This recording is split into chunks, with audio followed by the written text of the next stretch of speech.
Okay, so the hidden menu is just by pressing the I button, holding it, and then you come into the menu.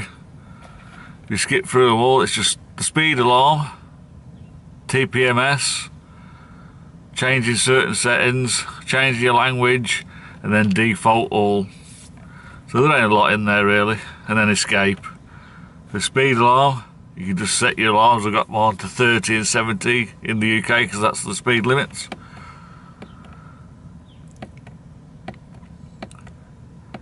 If you want to change them, you go to,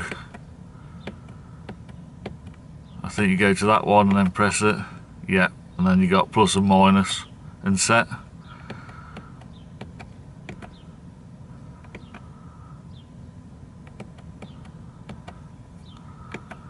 These are horrible menus to navigate because there are only 2 buttons, and you hit the wrong one, you start back to the beginning.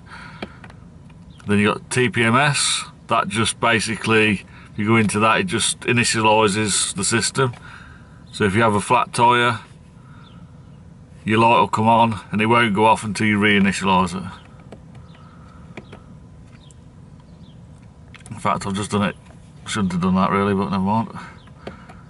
Change settings, the warning message, temperature display, reset with fuel, display unit, so on, off,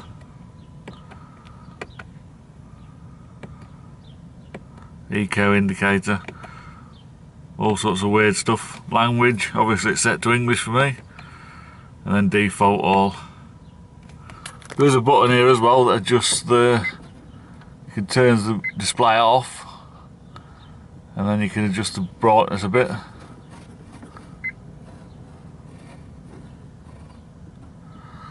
You can change the kilometres over here, or change from miles per hour to kilometres. Let's get out of this menu.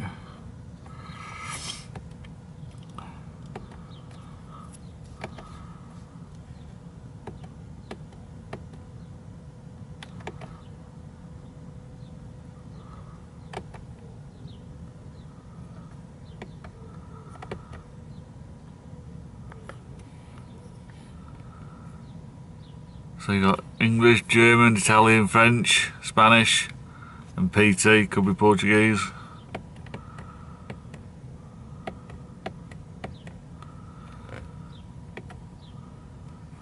Okay then, I'm in kilometres per hour there. I'll change it back to miles per hour. So that's good if you're driving abroad.